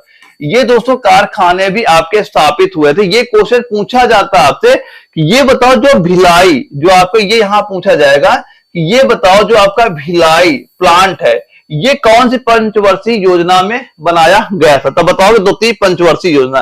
राउरकेला आपका जो प्लांट है कौन सी पंचवर्षीय योजना में बनाया गया था, आप बताओगे द्वितीय पंचवर्षीय योजना। तो ये आप यहां पे याद करना, क्योंकि इसमें मेन जोर किस पे दिया गया था, ये दिया गया उद्योगों के क्षेत्र में, इसमें मेन ध्यान वहां पे आपका दिया गया था। एक सवाल दोस्तों ये आपसे पूछा गया, भारत में मूल्य वर्धित कर किस वर्ष लागू किया गया। ये बताओ। अच्छा, राइट आंसर क्या हो गया, भारत में मूल्य वर्धित जो कर है ये किस वर्ष आपका लागू किया गया था। तो आप कब का बताओगे, 2005 का बताओगे। ऑप्शन ए आपका बिल्कुल राइट आंसर दोस्तों यहां पे इस क्वेश्चन का आपका हो जाता है। क्या बता दोगे, 2005, ऑप्शन ए बिल्कुल राइट आंसर यहां पे हो जाता है। दोस्तों काउंट जरूर करते चल रहा है, आपका स्कोर यहां कितना पहुंच रहा है। अगर आपके सामने ये मान चलना आप आर्मी जीडी का ही एग्जाम वहां पे दे रहे हैं, अगर आप 35+ क्वेश्चन यहां पे कर पा रहे हैं तो बहुत अच्छी तैयारी आपकी यहां पे चल रही। बस इसे कंटिन्यू बनाए रखिएगा, आपके एग्जाम में सीधे सीधे क्वेश्चन यहां से आपको देखने को मिल जाएंगे। दोस्तों एक क्वेश्चन ये आया था, महात्मा गांधी दक्षिण अफ्रीका से भारत कब लौटे थे। जो महात्मा गांधी थे ये दक्षिण अफ्रीका से भारत कब लौटे थे, तो ये कब लौटे थे आप बताओगे, जनवरी 1915 में। ऑप्शन डी आपका राइट आंसर यहां पे हो जाएगा। ये कब लौटे थे, 9 जनवरी को। कब लौटे थे ये, 9 जनवरी 1915 को ये भारत यहां पे लौटे थे। और दोस्तों यहां पे एक चीज ये याद करना कि भारत आगमन पर महात्मा गांधी ने गुजरात के समीप, ये याद करना, महात्मा गांधी ने गुजरात के समीप यहां जो साबरमती नदी है, कौन सी नदी है, साबरमती, जो गुजरात के समीप जो साबरमती नदी है, यहां पे क्या किया था, एक सत्याग्रह, साबरमती आश्रम, या फिर आपसे ये लिख के आएगा सत्याग्रह लिख के आएगा, सत्याग्रह आश्रम लिख के आएगा, या फिर आपसे लिख के आएगा साबरमती आश्रम, या साबरमती आश्रम आपसे यहां पे दिया हुआ आएगा।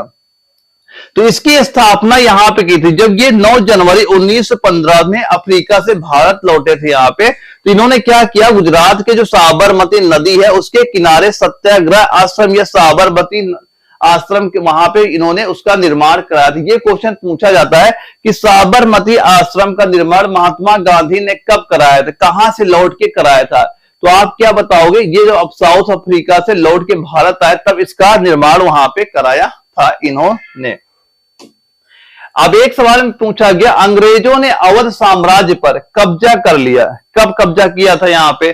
तो ये हम सभी को पता है कब किया था, ये किया था 1856 में। ऑप्शन ए आपका राइट आंसर यहाँ पे आपका हो जाता है।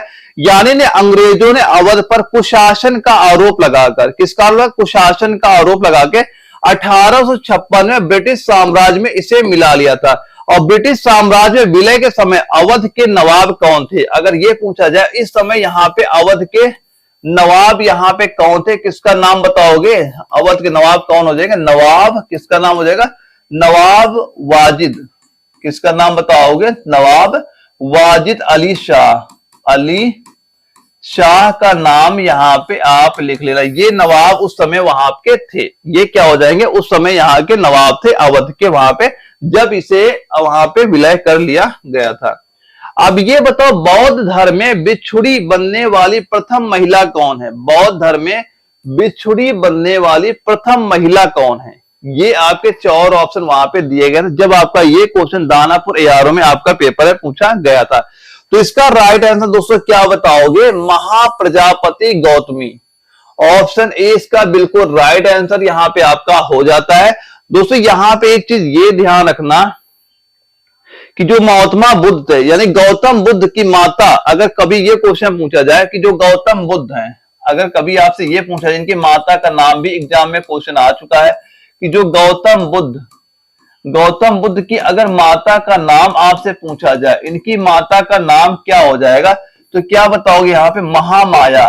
क्या बताओगे? महामाया इनकी माता का नाम यहाँ पे आपका हो जाता है। और दोस्तों यहाँ पे एक चीज ये भी ध्यान रखना यहाँ पे कि इनकी जो महामाया की मृत्यु वहां पे हो जाती है, तो गौतम बुद्ध का जो लालन पालन हुआ, इनकी मौसी प्रजापति गौतमी ने की थी। किसने की थी? इनकी मौसी जो प्रजापति गौतमी थी, इनका लालन पालन वहां पे किया था। ये चीज यहाँ पे आपको पता होना चाहिए था।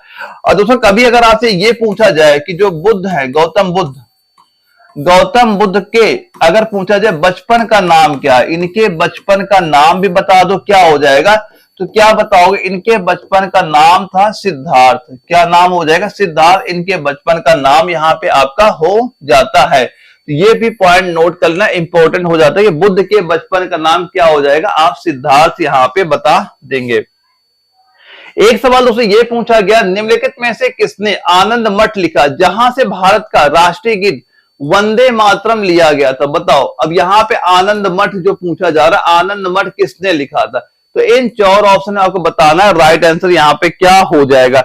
तो आनंद मठ किसने लिखा? राइट आंसर दोस्तों आप क्या कह दोगे? ये कहोगे Bankim Chandra Chatterjee. Option number B इसका बिल्कुल राइट आंसर दोस्तों यहाँ पे आपका हो जाता है। तो ये पॉइंट भी नोट कर लीजिएगा। और ये दोस्तों जो आपका आनंद मठ है, ये कब लिखा था इन्होंने? 1882 में। 1882 में ये आपका प्रकाशित किया गया था। और आनंद मठ में सन्यासी विद्रोह का वर्णन, अगर कभी ये क्वेश्चन पूछा जाए, जो आपका आनंद मठ है इसमें किसका आपका वर्णन किया गया है, यानी अगर ये पूछा जाए किसका वर्णन यहाँ पे आपका किया गया है आनंद मठ में, तो क्या बता दो यहाँ पे? सन्यासी विद्रोह का। किसका वर्णन हुआ यहाँ पे? सन्यासी विद्रोह का आनंद मठ में वर्णन आपका वहां पे किया गया है। और ये प्रकाशित कब हुआ था? 1882 में ये आपका प्रकाशित यहाँ पे हुआ था। तो यहाँ पे दोस्तों हमारे कंप्लीट आपका जीके यहाँ से हो जाता है। अब हम लोग यहाँ पे क्वेश्चन करेंगे 15 जो हमारे मैथ क्वेश्चन आते हैं, ये क्वेश्चन हम लोग यहाँ पे अब डिस्कस कर लेते हैं। तो मैथ बिल्कुल आपके इजी वहां पे आती है, बस थोड़ी कैलकुलेशन आपको वहां आनी चाहिए। आप बड़ी आसानी से इसके आंसर सभी वहां पे आप दे पाएंगे। देखो पहला क्वेश्चन ध्यान से एक बार पढ़ लीजिए, फिर मैं सॉल्यूशन कराता हूं कैसे आप इसका आंसर यहाँ पे देंगे। तो यहाँ पे क्या दिया जाता है, यहाँ पे ध्यान से देखो, यहाँ पे क्या दिया गया, यहाँ पे आपका एम एन पी अनुपात क्या दिया, यहाँ पे क्या लिखा? एम अनुपात एन अनुपात पी, ये आपका दिया जा रहा है। इसका रेशियो दोस्तों आपका क्या दिया गया? एम एन पी का दिया जा रहा है, ये दिया गया आपका 3:7 अनुपात, और क्या दिया गया? ये आपका 5 यहाँ पे दिया गया। अब दोस्तों यहाँ पे एक चीज और लिखा जा रहा है कि ये बताओ यहाँ एम अनुपात क्यों लिखा है? यहाँ पे क्या लिख दी गई? एम अनुपात क्यों यहाँ पे दे दिया है?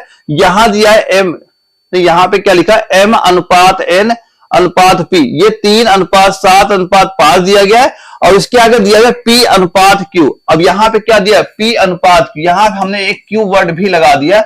अब पी अनुपात क्यू यहाँ पे कितना दे दिया? ये 1:2, ये कितना है? 1:2 आपका 2 यहाँ पे दिया गया। और दोस्तों यहाँ पे एक चीज ध्यान से बस आपको ये देख लीजिए, तो यहाँ पे जो पी का मान दिया जा रहा है, पी के मान आप ये अलग अलग है। यहाँ पी का मान 5 है, यहाँ पी का मान 1 है। अब हमें बस इसी पी का मान आपको बराबर कर लेना। अब ये पी का मान बराबर कब होगा? अगर देखो ये जो नीचे वाला है, अगर इसे हम 5 से गुणा कर दे, इधर 5 से गुणा करोगे, इधर भी आपको 5 से गुणा करना पड़ जाएगा। तो यहाँ पे कितना हो गया? यहाँ तो हमारा 5 ही हो गया, लेकिन यहाँ पे कितना हो गया? अब ये हो गया आपका 10। अब ये पी का अनुपात क्या है? अब यहाँ इसका 1 से गुणा किया, ये आपका कितना हो जाएगा? ये आपका 5 ही यहाँ पे दोस्तों दिया गया है। ये कितना यहाँ पे 7 लिखा हुआ है, ये कितना 3 यहाँ पे लिखा हुआ है। तो यहाँ पे दोस्तों आप साफ साफ एक चीज ये यहाँ पे कह सकते हो। अब किसका आपका पूछा जा रहा है, तो आप ये हमें बताओ एम अनुपात क्यू का मान क्या हो जाएगा? तो एम का मान कितना है आप बताओगे? 3 हम बता दिया। क्यू का मान कितना है आपने बताया? 10। तो आप क्या बता दोगे? एम अनुपात क्यू का मान 3:10 आपका निकल के आ जाएगा। ऑप्शन नंबर सी आपका राइट आंसर यहाँ पे हो जाता है। बस इस पी की वैल्यू आपको बराबर कर लेनी, आप आंसर निकाल सकते हैं। एक बार इसका स्क्रीनशॉट लेना, बाद में इस क्वेश्चन की प्रैक्टिस आप अच्छे से यहाँ पे कर लेना। एक बार स्क्रीनशॉट इसका यहाँ पे ले लीजिएगा। अगला सवाल दोस्तों ये आपका पूछा गया है, यदि 2 वर्गों के क्षेत्रफल का अनुपात 4:9 है तो उनकी संगत भुजाओं का अनुपात कितना हो जाएगा? भाई देखो जो किसकी बात हो रही है यहाँ? वर्ग। देखो वर्ग का क्षेत्रफल हमें पता है क्या होता है, भुजा स्क्वायर होता है। यही तो आपका होता है कि वर्ग का जो क्षेत्रफल होता है भुजा स्क्वायर होता है। तो हमें एक चीज ये पता है कि अगर हम a1 अगर यहां पे लिखे a2, इनका जो वर्ग का बराबर क्या दिया गया, ये 4/9 ही तो हमें दिया जा रहा है। लेकिन हमसे केवल पूछा क्या जा रहा है, ये बताओ इनकी भुजाओं का अनुपात। तो ये जो आपकी भुजा है वो दी जा रही है a और ये a। अब ये बताओ यहां पे अगर हम इसका मान निकाले a1 a2 का, तो ये जो आपका वर्ग है इधर क्या वर्गमूल में चला जाएगा, ये 4 ये बटे 9 हो जाएगा। तो 4 का वर्गमूल आपका 2 हो जाएगा, 9 का करोगे 3 हो जाएगा। तो यानी इनकी भुजाओं का अनुपात आपका कितना निकल के आ जाएगा, ये हो जाएगा 2:3 आपका निकल के आ गया। आप फिर कह दोगे ऑप्शन नंबर सी इसका बिल्कुल राइट आंसर हमारा यहाँ पे आपका हो जाएगा। एक बार स्क्रीनशॉट इसकी भी लीजिएगा, बाद में प्रैक्टिस करिए कैसे ये आपके एग्जाम में क्वेश्चन पूछे जाते हैं। सेम दोस्तों यही लेवल आपके एग्जाम में क्वेश्चन वहां पे आएगा, यही पैटर्न सीधा सीधा आएगा। तो ध्यान से अच्छे से इनकी प्रैक्टिस करके जाना, क्योंकि आपके एग्जाम में रिपीट ऐसे क्वेश्चन बहुत ज्यादा आपके पेपर वहां पे हो जाते हैं। देखो इसमें पूछा जा रहा है टीना और सीना की आय 2:3 के अनुपात में है और उनका व्यय 3:5 के अनुपात में। यदि प्रत्येक 1000 की बचत करता है तो टीना की बताओ आय क्या हो जाएगी। टीना की आय बताओ क्या हो। तो बिल्कुल इजी सवाल है।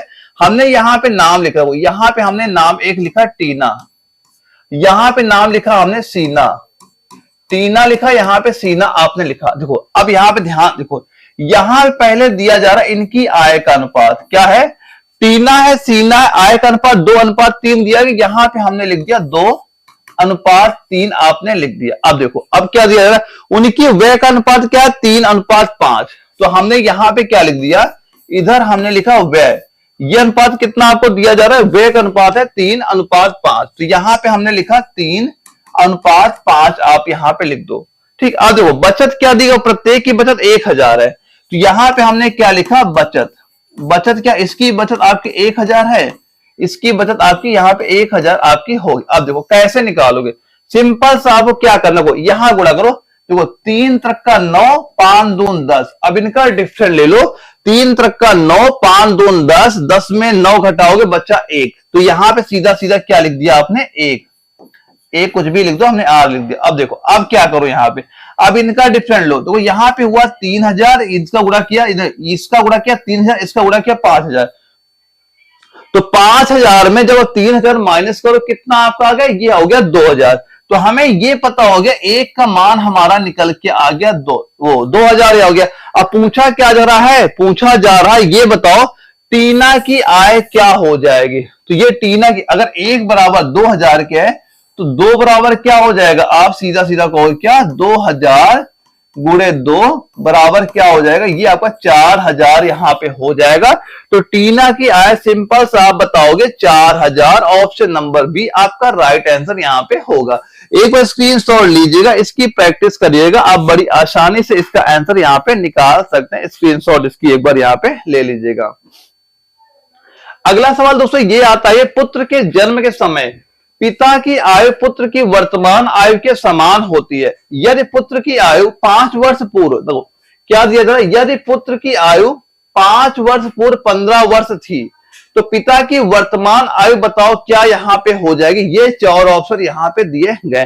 दोस्तों इस सवाल में कुछ नहीं, बस आपको थोड़ा इसमें उलझा दिया है लैंग्वेज से, यहाँ पे बस यहाँ पे थोड़ा आपको समझने की जरूरत यहाँ पे आपको हो जाए। देखो यहाँ पे क्या लिखा है, देखो यहाँ पे दिया है यदि पुत्र की आयु 5 वर्ष पूर्व 15 वर्ष थी तो ये बताओ अच्छा वर्तमान में, अब ये बताओ अच्छा हमें कि वर्तमान में पुत्र की आयु क्या होती है। अगर आप ये सोचो, अगर आप 5 साल पहले 15 साल के थे तो आज के साल के हो गए भाई, 5 जोड़ दोगे 20 साल के हो जाओगे। तो वर्तमान में पुत्र कितने वर्ष का हो जाएगा, आप बताओगे 20 वर्ष यहाँ पे आपका हो जाता। अब देखो यहाँ पे एक चीज और क्या दी जा रही है, पुत्र के जन्म के समय पिता की आयु पुत्र की वर्तमान आयु के समान है। देखो पुत्र के जन्म के समय यानी जब पुत्र का जन्म हुआ होगा तो ये कितना 0 साल का तो रहा होगा। अब 20 साल बाद ये मान लो उस समय इसके पिता इसकी उम्र के थे, तो पिता की आयु उस समय कितना थे, यहाँ पे जब इस पुत्र का जन्म हुआ था तो पिता उस समय थे 20 वर्ष। यही तो आपको दिया जा रहा है, पुत्र के जन्म के समय पिता की आयु पुत्र की वर्तमान आयु के बराबर थी। तो पुत्र की वर्तमान आयु 20 साल है, तो जब पुत्र का जन्म हुआ था तो पिता की आयु उस समय क्या थी, 20 साल थी। तो अगर वर्तमान की देखी जाए, जब अगर ये 20 साल बढ़ गया है पुत्र वहां पे, तो पिता की उम्र भी तो 20 साल बढ़ी होगी। तो इसमें क्या करोगे, 20 साल और यहाँ पे आप जोड़ दोगे, तो जो पिता कितने साल का आज हो जाएगा वर्तमान में, 40 साल आप यहाँ पे बता दोगे। तो सीधा सीधा ऑप्शन नंबर बी आपका बिल्कुल राइट आंसर इस क्वेश्चन का यहाँ पे आपका हो जाता है। एक सवाल में ये पूछा जा रहा, अच्छा जो आपका मैथ में आया था कि यदि x का 45% y के 15% के बराबर है तो x अनुपात y का मान बता दो, क्या आपको यहाँ पे हो जाएगा। दोस्तों क्या दिया जा रहा है, x का 15%, तो ये हमने लिखा x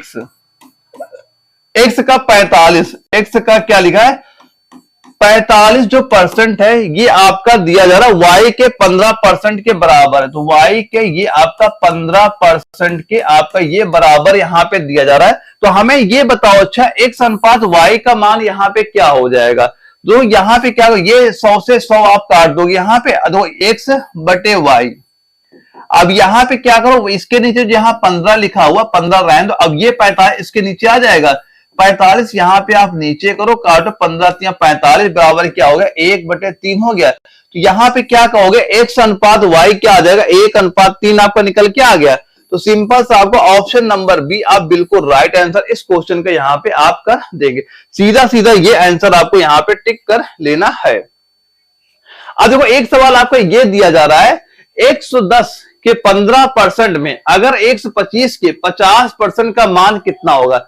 110 के 15% प्लस 125 के 50% का मान यहाँ पे कितना आपका हो जाएगा। दोस्तों क्या हो जाएगा, देखो 110 यहाँ पे लिखा हुआ है, यहाँ पे क्या किया आपने, 110 का 15%, यहाँ 15/100 आप यहाँ पे कर दोगे, और प्लस फिर क्या दिया गया, 125 का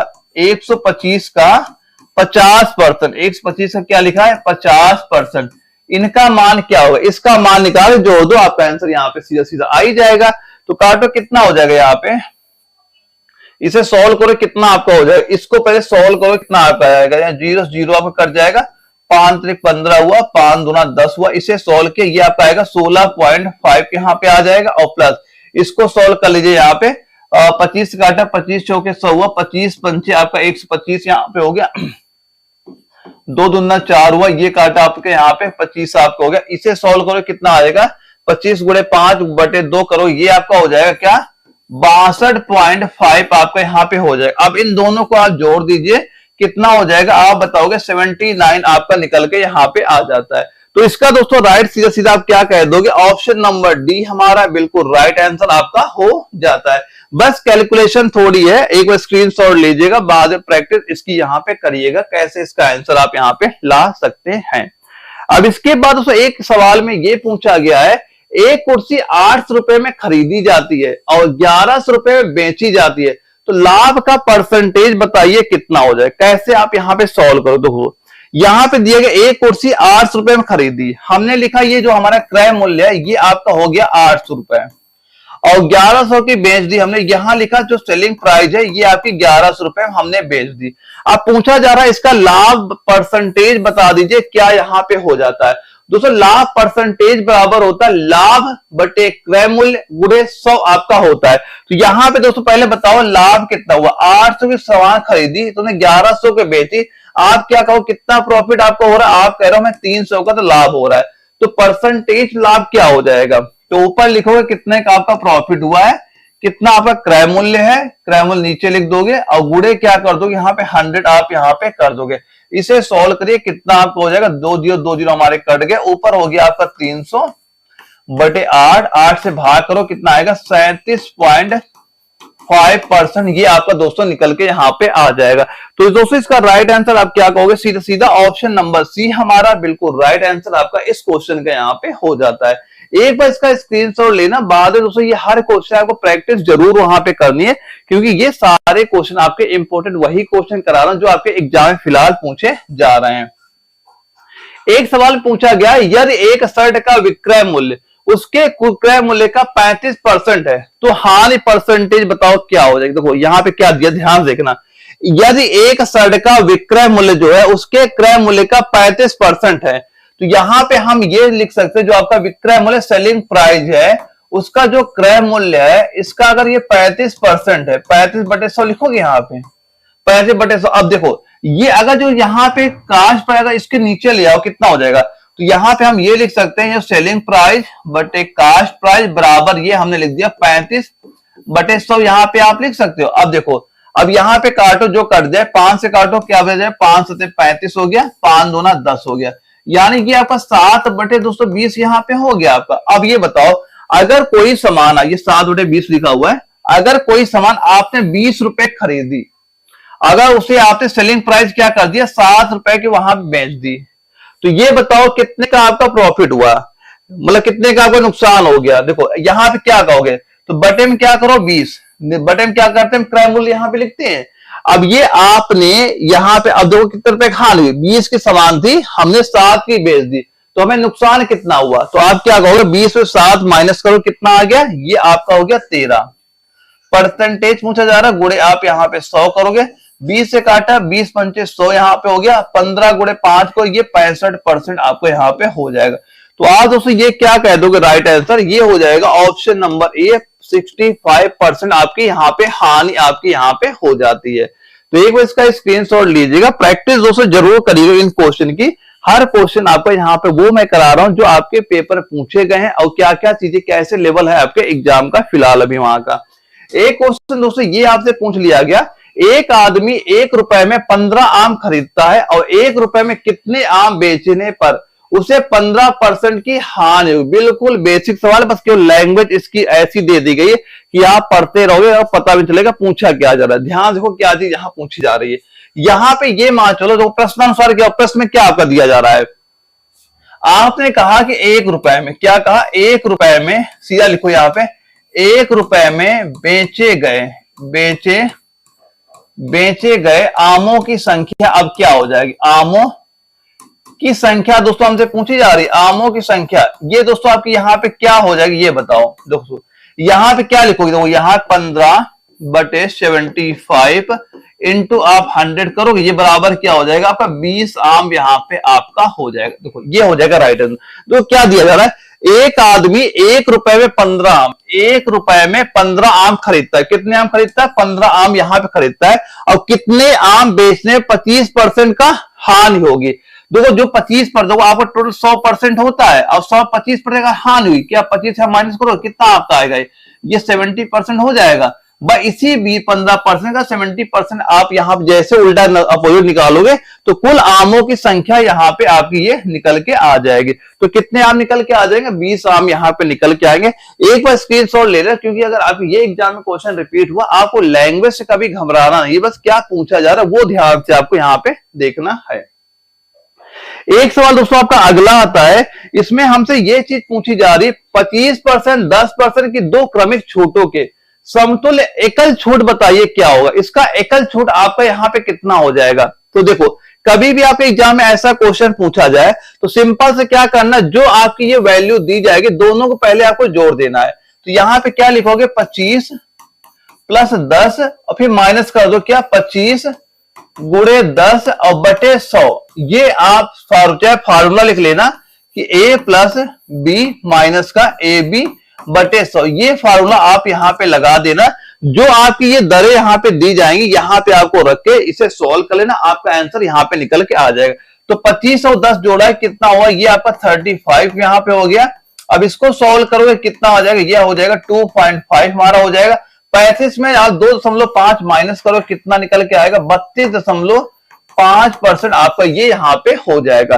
तो क्या आंसर आ जाएगा आपका ऑप्शन नंबर बी, सीधा सीधा आप इसका राइट आंसर यहाँ पे बता देंगे। तो एक बार इसका स्क्रीनशॉट लेना, प्रैक्टिस आप करिए कैसे इसका आंसर हम लोग यहाँ पे ला सकते हैं। अगले सवाल दोस्तों ये पूछा जा रहा है 15% की छूट के बाद एक साइकिल आपकी 50,060 में बेची जाती है, साइकिल का अंकित मूल्य कितना हो जाएगा। बिल्कुल इजी सवाल, कुछ इसमें है ही नहीं। देखो क्या दिया जा रहा है, देखो यहां पे ये मान चलो, यहां देखो यहां पे जो आपका क्या दिया जाए 45%।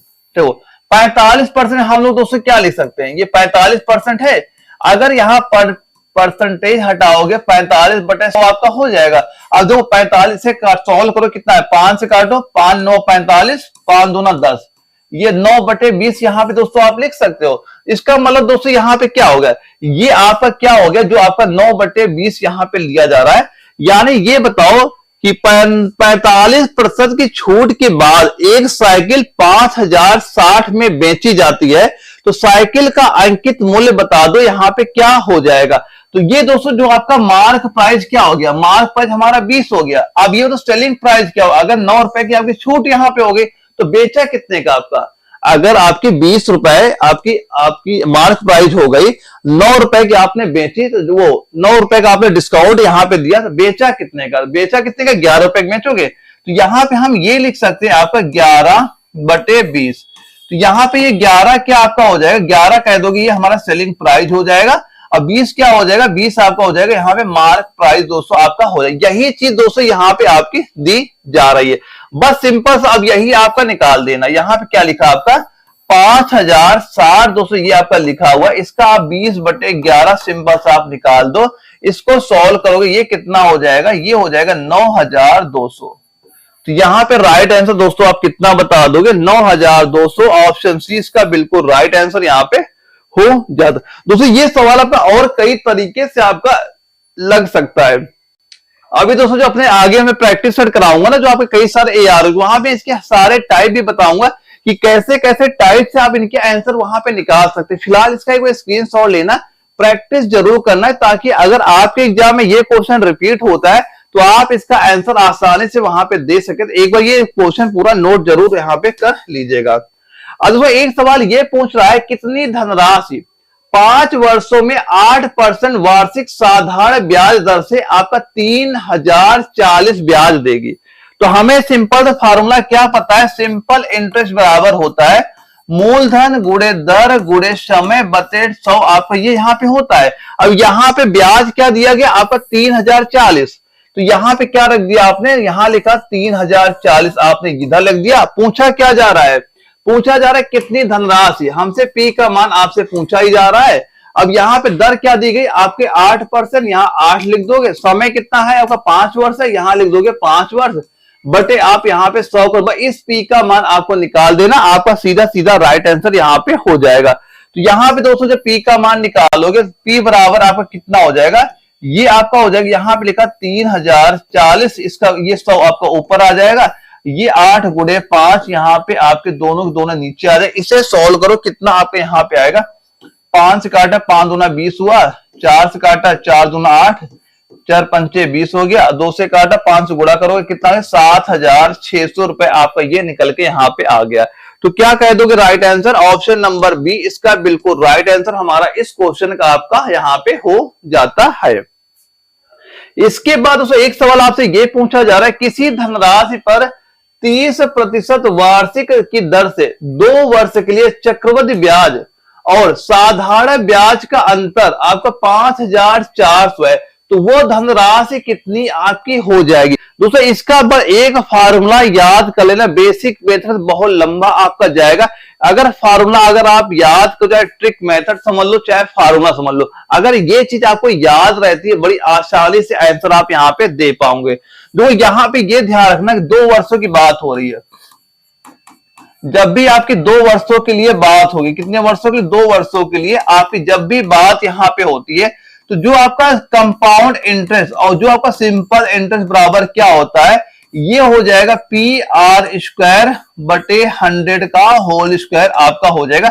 ये फार्मूला दोस्तों याद करना, एग्जाम में क्वेश्चन यहां पूछा जाता है, ये फार्मूला अगर याद है बड़ी आसानी से आप इनके आंसर दे सकते हैं। देखो यहाँ पे क्या दिया गया है, चक्रवृद्धि ब्याज और साधारण ब्याज का अंतर 5400, तो यहाँ पे जो अंतर लिखा है 5400 यहाँ पे लिख दोगे बराबर मूलधन P, मूलधन पूछा जा रहा है R², दर कितनी हमारी दी जा रही है, हमसे क्या पूछा जा रहा है, दर क्या है 30% है, तो यहाँ पे क्या लिख दोगे 30 गुणे 30 और बटे क्या लिख दोगे 100 गुणे 100 गुणे 100, क्योंकि यहाँ पे 100 का होल स्क्वायर लिखा हुआ है। बस इस P का मान आप निकाल दो, आपका आंसर यहाँ पे आ जाएगा। सॉल्व करिए, P का मान कितना होगा तो ये 2 जीरो हमारे कट गए। इसको सॉल्व करोगे पी बराबर कितना आपका निकल के आ जाएगा, ये हो जाएगा 6000 हमारा निकल के आ जाएगा। इसे सॉल्व करोगे 6000 आपको यहाँ पे आ जाता है। तो सीधा सीधा आप आंसर क्या कह दोगे, कितने जीरो है, 2 जीरो, 1 2 2 जीरो ये हो जाएंगे, यानी 4 जीरो, कितने जीरो, 4 जीरो हमारे हो जाएंगे। कितना हो जाएगा, इकाई, दहाई, सैकड़ा, हजार, 10,000, 60,000 आपका हो जाएगा। ऑप्शन सी आपका बिल्कुल राइट आंसर, इस क्वेश्चन का आंसर हमारा यहाँ पे आ जाता है। दोस्तों यहाँ पे आप काउंट करते चलना, आपका स्कोर यहाँ पे कितना फिलहाल अभी पहुंच रहा है। इसके बाद दोस्तों आपका अगला सवाल था, ए अकेला किसी काम को 40 दिन में कर सकता है, बी अकेला उसी काम को 60 दिन में पूरा कर सकता है, तो वे दोनों मिलकर उसी काम को कितने दिन में पूरा करें। बिल्कुल इजी सवाल है, कुछ है ही नहीं इसमें। देखो कैसे सॉल्व करोगे, यहां बात एक की बात हो रही, बी की यहां बात हो रही, बी एक काम कर रहा है 40 दिन में, बी कर रहा है उसी काम को 60 दिन में। तो इसका सिंपल सा आप दोनों का एलसीएम ले लो, कितना हो गया आपका 120 आ गया। ये दोस्तों जो आपका 120 आएगा ये आपका पूरा काम होता है। अगर 40 का भाग आप 120 में करोगे कितनी बार जाएगा, आप कहोगे 3 बार जाएगा। 60 का भाग 120 में करोगे आप कहोगे 2 बार जाएगा। अब देखो अब कहा गया दोनों मिल जाए, इसका एक मतलब वो जो ए आपका होता है ये एक दिन में कितने यूनिट काम कर रहा है, 3 काम कर रहा है। बी कितने यूनिट काम कर रहा है, ये 2 यूनिट काम कर रहा है। तो दोनों मिलके कितना काम करेंगे, 3 2 5 करेंगे। तो कुल काम क्या हमारा 120 है और दोनों मिलकर 5 यूनिट काम कर रहे हैं। अब काम खत्म होने कितना समय लगेगा, 5 से भाग करो, 5 दूना 10 हो गया, 2 पंचों को 20। कितने दिन का समय ले रहे हैं, 24 दिन का समय ले रहे हैं। आप क्या कह दोगे, ऑप्शन नंबर डी हमारा बिल्कुल राइट आंसर इस क्वेश्चन का आपका हो जाता है।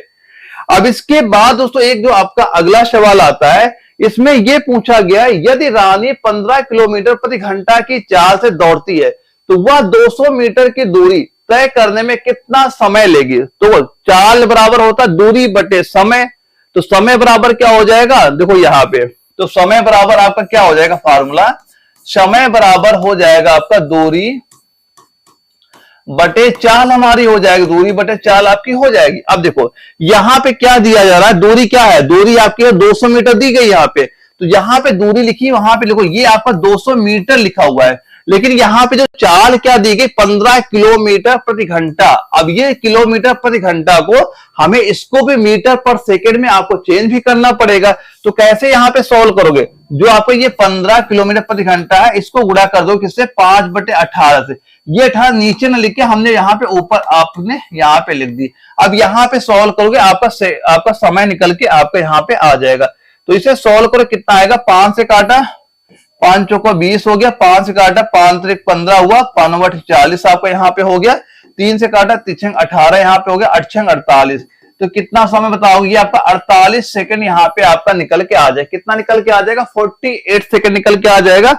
ऑप्शन नंबर सी आपका बिल्कुल राइट आंसर इस क्वेश्चन का हमारा यहाँ पे हो जाता है। अब यहां दोस्तों हमारा रीजनिंग का क्वेश्चन आपके स्टार्ट हो जाते हैं और रीजनिंग बिल्कुल इजी रहती है। 5 क्वेश्चन दोस्तों ये माजल है बिल्कुल आपके फ्री के क्वेश्चन वहां पे रहते हैं, तो कोई क्वेश्चन आपको रीजनिंग का वहां पे गलत नहीं करना है। दोस्तों यहां पूछा जा रहा है निम्नलिखित प्रत्येक प्रश्न में अक्षर का विषम चुनिए, यानी 4 यहाँ पे दिए जा रहे हैं, आपको ये बताना है कि विषम इसमें क्या है, क्या इसमें अलग आपका यहाँ पे है। तो कैसे बताओगे, देखो यहां पे देखो आर से एस किया हमने, कितना आपने जोड़ा, 1 जोड़ दिया, ठीक है। के से एल हुआ 1 जुड़ गया, ये लास्ट जे से के हुआ 1 जुड़ गया, ओ से पी हुआ 1 जुड़ गया। यहां से हमें कोई विषम चीज यहाँ पे नहीं दिख रही, तो ये हमने हटा दिया, इसमें हमें कोई चीज विषम नहीं दिख। अब देखो बीच वाले में आ जाओ, देखो टी से यू करोगे कितना जुड़ रहा है, 1 जुड़ रहा है। एम से एन किया, 1 आगे बढ़ा हमने, एल से 1 आगे 1 बढ़ा। अब देखो क्यू से एस, दो क्यू के बाद बीच में आर, यहां पे आप केवल 2 बढ़ गए, सब में हम लोग 1 बढ़ रहा है, लेकिन यहां पे क्या हो गया, यहां पे हम +2 यहां पे बढ़ रहे हैं। तो आप क्या कह दो, ये हमारा इनमें से आपका अलग हो जाएगा। ऑप्शन नंबर डी आपका बिल्कुल राइट आंसर यहाँ पे हो जाता है। बिल्कुल इजी सवाल होते हैं, यहाँ पे बस आपको यही चेक करना होता है हम कौन सा मेथड यहाँ पे लगाएं कि अपना आंसर यहाँ पे निकल के आ जाए। अगला सवाल दोस्तों ये आता है, ये बताओ निम्नलिखित प्रश्नों में दिए गए विकल्पों में से संबंधित अक्षर का चयन करिए। अब यहां बताओ कौन सा नंबर आपका यहाँ पे आएगा, ये बताओ कौन सा नंबर यहाँ पे आपका आ जाएगा। अब सबसे पहले दोस्तों ये बताओ, ये यहाँ पे जैसे देखो यहां बताइए क्या नंबर आपका निकल के आएगा। देखो यहाँ पे आप ये कह सकते हैं, जैसे आपका एच है, एच से आपका क्या हुआ, एच से आपका मान लो सी हुआ है, ठीक है। एच आपका 8वें नंबर पे आता है, ये सी आपका 30वें नंबर पे। कितना आप पीछे जा रहे हो, आप कह रहे हो हम यहाँ पे -5 पीछे जा रहे हैं, ठीक है। -5 पीछे आप यहाँ पे गए। अब इसके बाद दोस्तों ये बताओ, अब यहाँ पे क्या दिया जा रहा है, इसके बाद आपका दिया एक्स। अब एक्स से आपका एस हुआ, यहां भी आप -5 पीछे जा रहे हैं, यहां फिर पी से के हुआ। यानी आप ये देख रहे हो कि हम 5 संख्याएं पीछे वहां पे जा रहे हैं। तो अब ये बताओ, अच्छा जैसे आपका ए लिखा हुआ, अब यहाँ पे आपका ए है, यहाँ पे आपका एन है और यहाँ पे आपका टी है। अब ए का नंबर ए है यहाँ पे, अब ए के पीछे क्या आएगा, जेड आएगा जाके। अब जो आप 5 अक्षर पीछे जाओ, वहां पे देखो जेड होगा, फिर वाई होगा, तो 5 अक्षर वहां पीछे आप जाओगे, कितना आपका निकल के आएगा, आप कहोगे वी आपका आ जाएगा। अब यहाँ एन है, एन में भी आप 5 अक्षर पीछे जाओ वहां पे, तो एन में जब आप 5 अक्षर पीछे यहाँ पे जाओगे, कितना आ जाएगा, आप कहोगे आई हो जाएगा। क्या हो जाएगा, आई हो जाएगा। अब टी है, टी में भी आप 5 अक्षर पीछे जाओ, कितना आएगा, आप कहोगे ओ हो जाएगा। तो क्या आएगा, आपका हो गया V I O. V I O option number जो आपका सी यहाँ पे दिया गया, ये आपका बिल्कुल राइट आंसर यहाँ पे हो जाता है। बस यहाँ पे हमें ये चेक करना है कि जो आपका ये आगे संख्या जो आ रही है, चाहे इससे ये आ रही है, ये आ रही है, ये कैसे बढ़ रही है, कितना कम हो रहा है, कितना जुड़ा, बस यही आपको यहाँ पे निकालना होता है। अगर ये निकाल गए तो आप बड़ी आसानी से आंसर यहाँ पे दे पाएंगे। और दोस्तों जो मैंने वो कंप्लीट नोट्स प्रोवाइड करा रखे, वहां मैंने डिटेल से आपको बता रखा कितने टाइप क्वेश्चन यहाँ बन सकते हैं। जो नोट्स आपने ले रखे, बस आप वो वहां पे तैयार करिए, आपके एग्जाम में क्वेश्चन यहाँ पे आपको दिख जाएंगे। अब एक सवाल दोस्तों ये आपका आया था, ये बताओ एक निश्चित कूट भाषा में जो आपका अमृतसर दिया जा रहा है, इसको ये यहाँ पे लिखा जा रहा है। अब यहाँ पे ये बताओ, अच्छा और दुर्गापुर को आपको ये यहाँ पे लिखा जा रहा है, तो हमें ये बताओ जो आपका शिलोंग होगा, शिलोंग को आप कैसे यहाँ पे लिख सकते हैं, शिलोंग को आप कैसे यहाँ पे लिख सकते हैं, ये आपको यहाँ बताना है। तो कैसे आप यहाँ पे इसका आंसर निकालोगे। दोस्तों एक चीज में देखो, यहाँ पे ध्यान देखो, ध्यान से आप ये चीज देखिएगा, यहाँ पे क्या दो देखो ए और एम लिखा हुआ है, इसमें हमने क्या किया, इनको अक्षर आपके आगे पीछे कर दिए गए। ए आगे था, एम पीछे था, एम एक कर दिया गया। अब इसके बाद दोस्तों आप ये दो अक्षर देखिए, आर और ये आई, यहाँ पे क्या किया गया, इन दोनों अक्षर को आगे पीछे यहाँ पे कर दिया गया। यानी कि दोनों अक्षर केवल आगे पीछे यहाँ पे किए जा रहे हैं। और चाहे तो आप यहाँ पे इसका भी चेक कर लो, देखो यहाँ पे डी यू लिखा, डी पहले यू बाद में, यहाँ पे क्या किया गया, यू पहले डी बाद में कर दिया गया। तो सेम यही चीज आपको यहाँ पे करना है जो शिलांग का पूछा जा रहा है। पहले क्या करोगे, यहाँ पे एच लिख दोगे, फिर क्या लिख दोगे, एस लिख दोगे। और आई एल है तो यहाँ पहले एल लिख दोगे, फिर आप यहाँ पे आई लिख दोगे। अब इसमें क्या कर दोगे, पहले ओ लिख दो, फिर एल लिख दो, फिर इसमें क्या करोगे, पहले जी लिख दोगे, फिर यहाँ पे आप एन यहाँ पे कर दोगे। तो यहाँ पे हम कह सकते हैं कि ऑप्शन नंबर ए आपका बिल्कुल राइट आंसर यहाँ पे हो जाता है। केवल आपके आगे दो अक्षर आगे पीछे वहां पे करके दिए जा रहे आंसर हमारे वहां पे। अब ये बताओ, एक सीरीज आपकी दी जा रही है 6, 12, 24, 48, 192। अब इसका राइट आंसर बता दो क्या हो जाएगा। देखो यहाँ पे क्या दिया गया, केवल डबल की गई, 6 का गुणा आप 2 करो, कितना 12 हो गया आपका, 12 गुणे 2 24, 24 गुणे 48, और 48 को 2 गुना करो, कितना आपका हो जाएगा, आपका हो गया 96। तो हम सीधा सीधा कह सकते हैं इसका 96 ऑप्शन नंबर बी आपका बिल्कुल राइट आंसर यहाँ पे आपका ये हो जाता है। दोस्तों एक क्वेश्चन और हमारा ये आपका आ जाता है। ये क्वेश्चन दोस्तों मैं आपको देता हूं होमवर्क के लिए, सारे बच्चे इसकी आंसर निकालेंगे और कमेंट बॉक्स में बताना है कि क्या आंसर यहाँ पे आएगा। मैं हर बच्चे का आंसर के यहाँ पे वेट अपना करूंगा कि क्या आंसर आप लोग यहाँ बता सकते हैं। तो दोस्तों जो भी मैं क्लास से आप करा रहा हूं, डेली के आप क्लास देखिए यहाँ पे, क्योंकि आपको मैं वही क्वेश्चन करा रहा हूं जो आपके एग्जाम में क्वेश्चन पूछे जा रहे हैं। और इसके साथ साथ दोस्तों जो मैंने आपको कंप्लीट नोट्स प्रोवाइड करा रखे, बस आप वो नोट्स तैयार करिए और जो मैं क्वेश्चन आप करा रहा हूं और जो इनके पॉइंट में आपको बता रहा चलो सारे आप तैयार करते चलना। आपका जब भी एग्जाम लगेगा इसके बाहर कोई क्वेश्चन आपका वहां से नहीं जाएगा, लेकिन ये सारे चीजें आपको अच्छे से वहां पे तैयार होनी चाहिए। तो ओके दोस्तों, हम लोग लेंगे कल एक अगले प्रैक्टिस सेट में, तब तक के लिए जय हिंद।